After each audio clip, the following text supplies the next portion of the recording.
ठाकुर सरकार होश में आओ, होश में आओ, होश में आओ। जिंदाबाद, जिंदाबाद, जिंदाबाद। नमस्कार, हिमाचल हेडलाइन में आपका स्वागत है। हेडलाइन के लिए रविंदर शर्मा की रिपोर्ट। आपातकालीन सेवाओं में तैनात 108 और 102 एम्बुलेंस कर्मचारियों की 24 घंटे की हड़ताल मंगलवार रात 8 बजे से शुरू हो गई है। बुधवार रात 8 बजे तक 102 और 108 एम्बुलेंस कर्मी सेवाएं नहीं देंगे।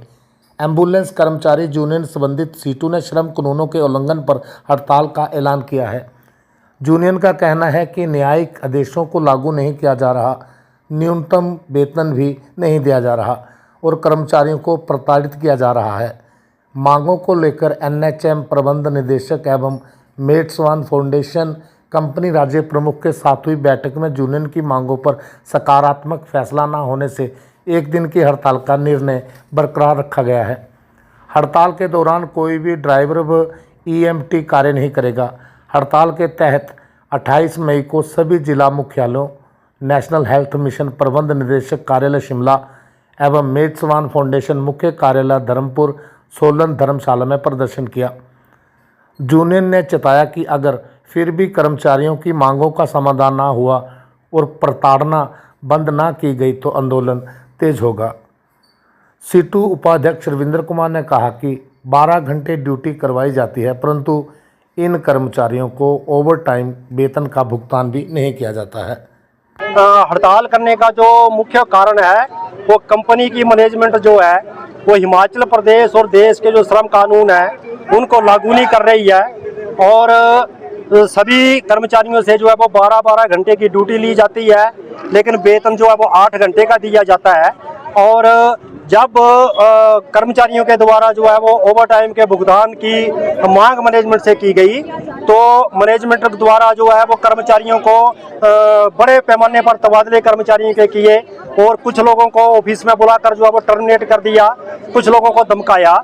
और उसी को लेकर हमने जो है ये आज यहाँ पर जो है वो हड़ताल की या धरना प्रदर्शन कर रहे हैं। और इस कंपनी का और इससे पहले जो जीबीके कंपनी थी जो 2010 में हिमाचल प्रदेश के अंदर आई थी, तो उसके बाद जो है वो उन्होंने 2022 तक जो है हिमाचल प्रदेश में 108 और 102 एम्बुलेंस का संचालन किया। तो उस दौरान से ये कर्मचारी काम कर रहे हैं और जब वो कंपनी यहाँ से सरकार द्वारा जो नेशनल हेल्थ मिशन है उसके द्वारा जो उसको हटा दिया गया और ये मेट्सवान कंपनी आई, तो जो 12 साल 108 102 एम्बुलेंस को चलाने वाले कर्मचारियों ने जो अपनी सेवाएं दी, तो उनको जो है वो आज तक ना तो उनको कोई रिटेंचमेंट बेनिफिट दिया गया, ना पिछले 12 सालों की ग्रेच्युटी दी गई, ना अन्य कोई लाभ दिए गए। और जब ये मेट्सवान कंपनी आई तो ये भी उसी के पद चिन्हों पर चल रही है। इन लोगों को ना तो कोई छुट्टियां दी जा रही है, ना कोई मेडिकल लीव है, ना कैजुअल लीव है, ना अन लीव है और मिनिमम वेज भी जो डेजिग्नेशन के हिसाब से पूरा मिलना चाहिए वो भी नहीं मिल रहा है। तो उसी को लेकर आज हम यहाँ पर हड़ताल कर रहे हैं। 24 घंटे की हड़ताल हम लोगों ने रखी है।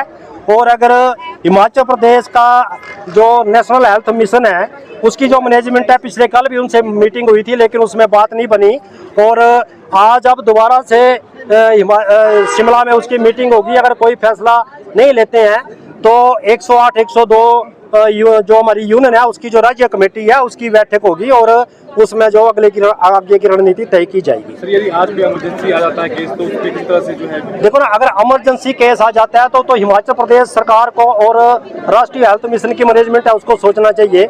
हम पिछले 2 महीने से मैनेजमेंट से लगातार वार्तालाप कर रहे हैं लेकिन कोई सुनवाई नहीं हो रही है, इसलिए आज तो मजबूरी में जो है वो इन कर्मचारियों को जो है आंदोलन में उतरना पड़ा।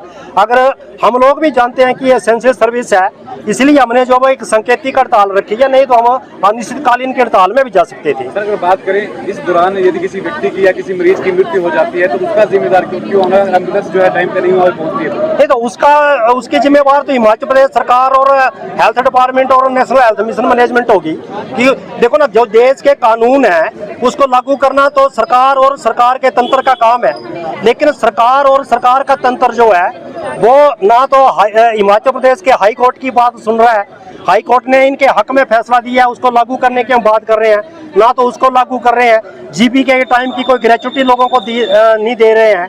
तो ऐसे बहुत सारे मसले हैं। डबल ओवर टाइम का भुगतान किसने लागू करवाना है? हिमाचल प्रदेश सरकार और हिमाचल प्रदेश के लेबर डिपार्टमेंट ने लागू करवाना है। तो इनका आज तक जो है हिमाचल प्रदेश के लेबर डिपार्टमेंट ने एक चलान तक जो है वो मेट्स1 का मैनेजमेंट का नहीं किया। तो इसलिए जिम्मेदार तो हिमाचल प्रदेश सरकार, राष्ट्रीय हेल्थ मिशन मैनेजमेंट और हेल्थ डिपार्टमेंट है, और जो लेबर डिपार्टमेंट है जिसको कार्रवाई करनी चाहिए थी वो है।